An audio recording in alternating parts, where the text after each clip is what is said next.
Hi everyone, welcome back. If you're aiming to work in the UK, understanding the job market and visa process is crucial. In this video, I'll guide you through the UK's economy, the job market, the steps to obtain a sponsored job, the types of work visas, the top job portals, and essential tips to keep in mind. If you're new, I'm Ashika, and I talk about moving across the world to work or study. And with that, let's dive in. The United Kingdom boasts of a diverse and robust economy with key industries including finance, technology, healthcare, and engineering. In the year ending September 2024, the UK granted 241,000 work visas to main applicants. But in order for you to get that visa, it's important for you to understand what the process is, and there's a whole process of getting a work visa to live in the UK. For starters, if you want to live and work in the UK, you need a work visa. You can't work on a visitor visa, it needs to be a work visa. So depending on the nature of your work, there are different types of visas and we'll come to that in a bit. To get started, you'll need a job and a sponsor in the UK. If you look logically, this is what the process looks like. Step 1 would be to build your CV in the UK format. Now, depending on which country you're applying from, the requirements might differ. You need to ensure that your CV not only conforms to UK requirements, but also communicates what the recruiter needs to know about your previous experience. Now, I have a team that specializes in helping people fix their CVs, especially if you're very serious about landing a job or if you've been facing trouble converting your work experience into that interview call. If you'd like to book a session, you can either visit this website that I'm showing you here, or you can use the link from the description. Step 2 would be to apply for a relevant opening. Now, how relevant is defined is really important. Sponsoring someone is not a big task, but it takes up a lot of time and money. The employer will be willing to put in this time and money if you are a good fit for the role. If you have experience that is not a strong match, you're wasting your time, because then it's a huge gamble for the employer and no one really wants to spend that kind of time and money on something they're unsure of. So you can apply to roles that have some overlap with the work that you do, but it's best to apply for roles for which you are a very good fit. The second thing you might want to keep in mind when it comes to relevant roles is that the employer should be a licensed sponsor. Now, in order for someone to offer sponsorship to anyone to work in the UK, first, the employer must have a license that is issued by the government that makes them eligible to sponsor. They would need to have licenses depending on the type of visa that they can issue. Like I mentioned earlier, there are different types of visas, so there are different types of licenses as well. If an employer posts a job opening for a role that you are perfect for, your first move should be to check if they are licensed sponsors or not. If not, you're just wasting your time. You can either check uktsponsors.co.uk or the gov.uk website. Both of them work just fine. Now, take for example, you want to check if IBM is a licensed sponsor in the UK.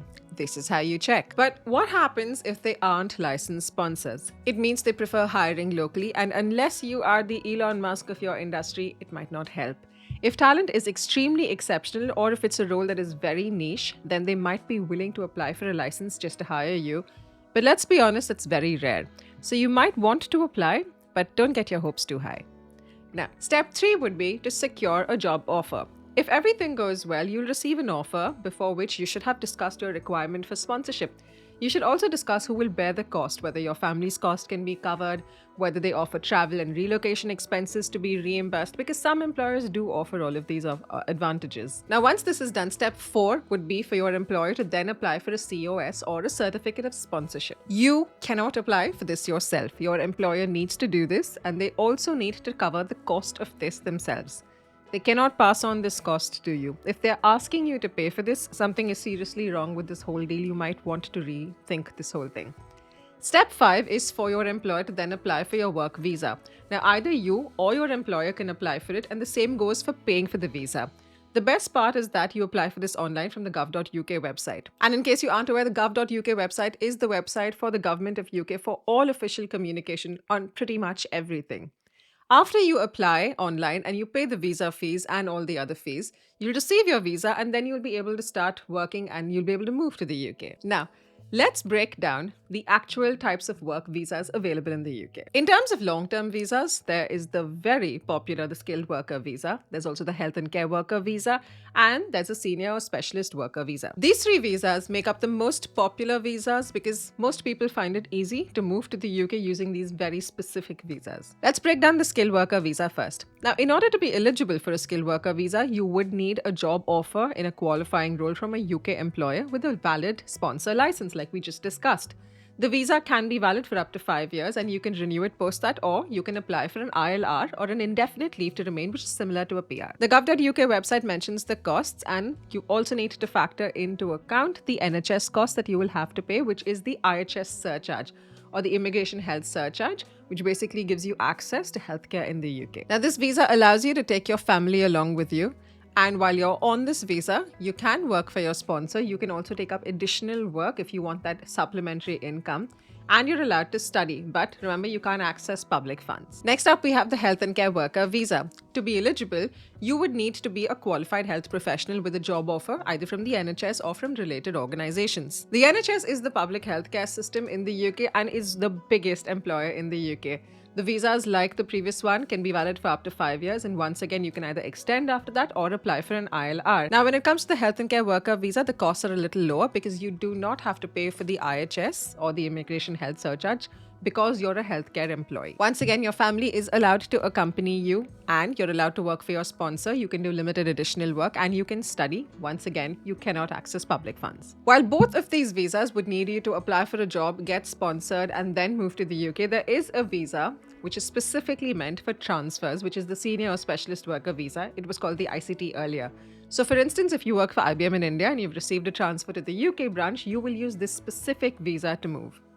In order to be eligible, you would need to be an existing employee of an organization that has been approved by the Home Office as a sponsor, and you would need to be paid at least 48,500 per year. But unlike the other two visas we just discussed, the validity of this one is a little different. If your salary is less than £73,900 a year, your visa can be extended at max for 5 years in any 6-year period. If your salary is £73,900 a year or more, your visa can be extended for 9 years in any 10-year period, because the whole point of this visa is that you are not eligible for an ILR or permanent residency. No matter how long you spend in the UK on this visa, you can't apply for an ILR counting those years. Now, the cost is mentioned here, and you can take your family along with you. But again, while you're on this visa, you can work for your sponsor, you can take up additional work, you can study, but you can't access public funds. Apart from this visa, there are other visas. It doesn't end here. There are visas like the Religious Worker Visa, the International Sportsperson Visa, there's an Innovator Founder Visa, the Youth Mobility Visa, Seasonal Worker Visa, which is a temporary visa, and a lot more, which I won't cover in the interest of time because most of you will apply for one of these 3 visas that we just discussed. And for all the other visas, you can get all the information here on the gov.uk page. And for each of these main visas, I've already made lengthy videos to explain every detail, which of course I will link below.